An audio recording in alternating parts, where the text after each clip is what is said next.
friends, welcome back to Belle's Library.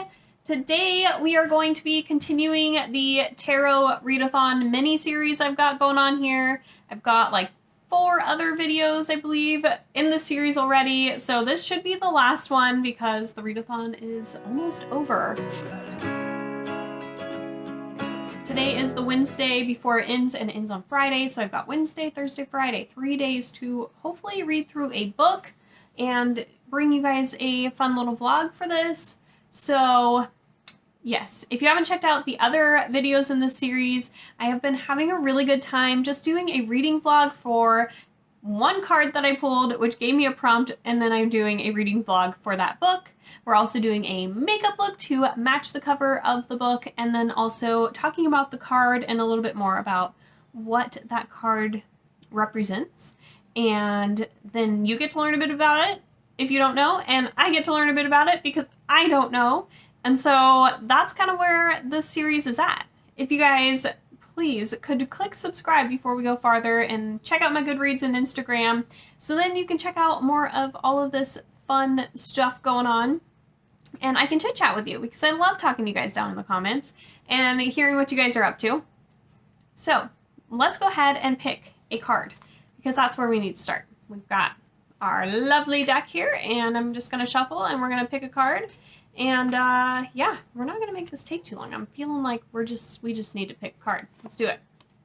Oh, that's a card there. Holy moly, do you see this? Oh, that's like it's called the Tower.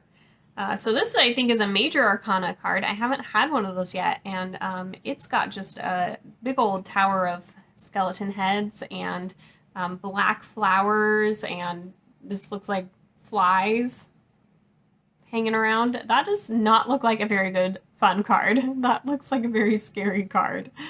Okay, let's see what the prompt is for this. Yeah, I definitely don't have time for this one. It's read the longest book on your TBR. I have 3 days. There's no way I'm finishing the longest book on my TBR. And does that mean just my TBR for the month, or does that mean my Goodreads TBR? Because I guess I could just say the longest of my Belle's Bookland TBR books, right? Because that's technically a TBR, and I could pick the longest book out of that, and hopefully it's not like super long. I guess I need to go look up page numbers, and I'll be back. Okay, so I went back and I was like, okay, I had 11 books on my Belle's Bookland TBR this month. And so I went back and I finished like 5 of them. So I'm not like, well, I'm doing terribly because it's pretty far into the month. But I was like, okay, let's look. Most of the long ones on the TBR I actually have finished. A lot of them were around like 300 pages. And I was like, oh, well, this is kind of nice. So the longest one ended up being The Names They Gave Us by Emery Lord. And this one's 390 pages. And so I actually started this one a little bit, but not until like the readathon actually started. So technically it's still being completely read within the readathon time. So we're just going to continue this one. I'm on page 80 at the moment, and I'm buddy reading this one, and I'm behind and not being a very good buddy read. So I really need to get going on this one anyway. So it's like perfect that this one is able to happen right now. I'm really excited about it. So this one we are following, oh, what is her name? Lucy. So in this one we're following Lucy, and Lucy's mom was diagnosed with cancer when she was, I believe, a freshman in high school, and then she went into remission, and she's just finding out that it has come back. And her whole world is just like crashing around her. She ends up losing her boyfriend. She's questioning her faith. She's worried about her mom and her family. And she's just really struggling with this and having a hard time, which is completely understandable. And during the summer, her family usually runs this youth camp, and it's through the church that the dad's like the pastor of. And this year she's actually going to go to the camp across the lake, which is for kids that are dealing with things like grief or anxiety or maybe a teen pregnancy or something like that. And she's going to go there as a camp counselor instead.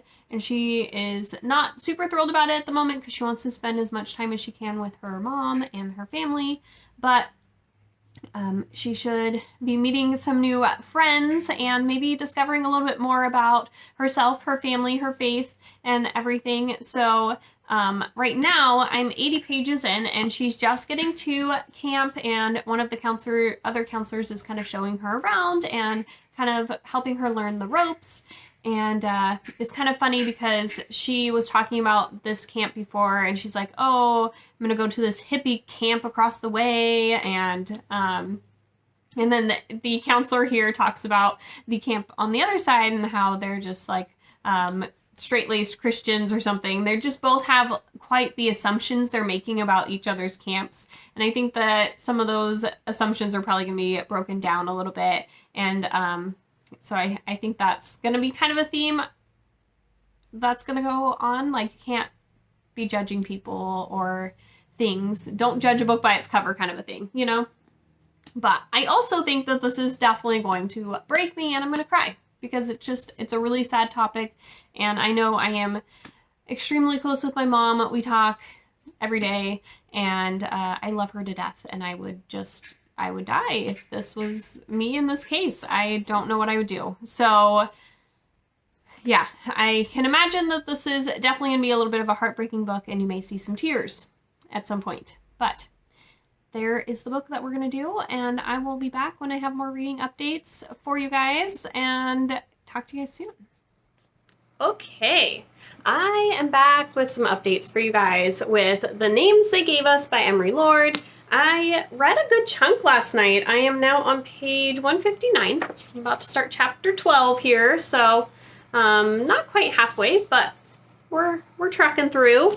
And I feel like the story kind of went a little bit of a different direction than where it kind of started. So I feel like in the beginning, we're kind of laying out the fact that her mom's cancer has come back, and that's kind of a main focal point, and you're just really like thrown into all of those emotions and dealing with kind of getting that news and how she's feeling about it, and her life just kind of crumbling a little bit. And then this next kind of section that I've read has really been more about her getting to camp and what camp life is like. And we've been like, one of the chapters was literally following a day by time blocks of each of the activities and different stuff that they're doing throughout the day with all these kids. And there's more moments with like the kids and her helping the kids along, whether they're having maybe some homesickness or like just a lot of them are there for different reasons. Like maybe they have anxiety, or they lost a parent, or they're pregnant, or just different stuff like that. So we've had a little bit of that. Also, her trying to get to know the other counselors a little bit more, and her allowing herself to give a little bit of herself to them so they get to know her a little bit, and just kind of trying to bond with this friendship group. I feel like some of that has come in a little bit more, and it's been a little bit lighter on some of the more cancer pieces and kind of all of those emotions. It still comes up for her. Obviously, it's still on her mind, so it does come up in the book a little bit more, but we've been a little bit more in camp life world at the moment. So that's been kind of a shift a little bit in the story, which, I mean, I'm not sad about. I think it's great that the story has so many dimensions to it, and she really feels like a well-rounded character. So yeah, I'm enjoying it so far, and that's my updates on this. But I also wanted to update on this lovely card, the Tower, which, like, such a doom and gloom card. Like, this card is just, yeah. Anyways, so the Tower. So this is like a major arcana card. So you've got the minor arcana, which are broken into your 4 suits, which are the cups, the wands, the pentacles, and the swords. And then the major arcana, which start with the Fool, and it's kind of like a journey, I think, along the way. I didn't fully look into this, but my understanding is that the minor arcana are a little bit more like about things that are going to be happening maybe in your daily life today when you pulled that, or a little bit more in the near future. It's kind of something that's happening closer to you now, versus the major arcana usually is some kind of symbolism of a bigger life change or event, or something that's coming up a little bit more into the future or leading into more of a future. It's like a bigger, broader representation. So the tower, according to Biddy Tarot's website, she says this represents a sudden change, upheaval, chaos, maybe a revelation or awakening. Those are kind of some of her key terms. She says that ambitions and goals are made on kind of false premises because the tower is essentially like not on good footing, and so it's not grounded and made with a good foundation, so that's why it's basically easy to fall. You also have the possibility of like a sudden surge of energy or some kind of insight that is kind of leading to a breakthrough or revelation in some area for you. So it's really kind of about a change, and maybe it's not like the best change, but it's happening kind of sudden, and something just wasn't like grounded well in the foundation, and it's just kind of crumbling for you. Now, Kitchen Table Tarot, on the other hand, similar kind of a thing, she said, but she basically said that life is kind of dissolving for you. You've built up this tower, you've laid the bricks, you're trying to make it taller, and then something just reached down, the universe reached down and just like shook it up and just said, "Wah." So she said that this could be maybe like divorce or a death or a betrayal, some kind of loss of identity for you, maybe a job loss or an accident or something like that has just like upheavaled everything and shooken it up, put it into kind of chaos. And then she said also, though, this could be a sign of maybe some kind of rerouting due to a shaky foundation, and there's a fear because the change is so sudden, and so it takes you a little bit longer to kind of heal because of the suddenness of the change. When you kind of know a change is coming and you're ready for it, you have time to kind of brace yourself. In this case, the change is just like bam in your face. So that's how she kind of explained the tower for you guys. So anyways, that's the card interpretation and a little update on the book, and we'll be back when I have more to say. I finished up The Names They Gave Us by Emery Lord.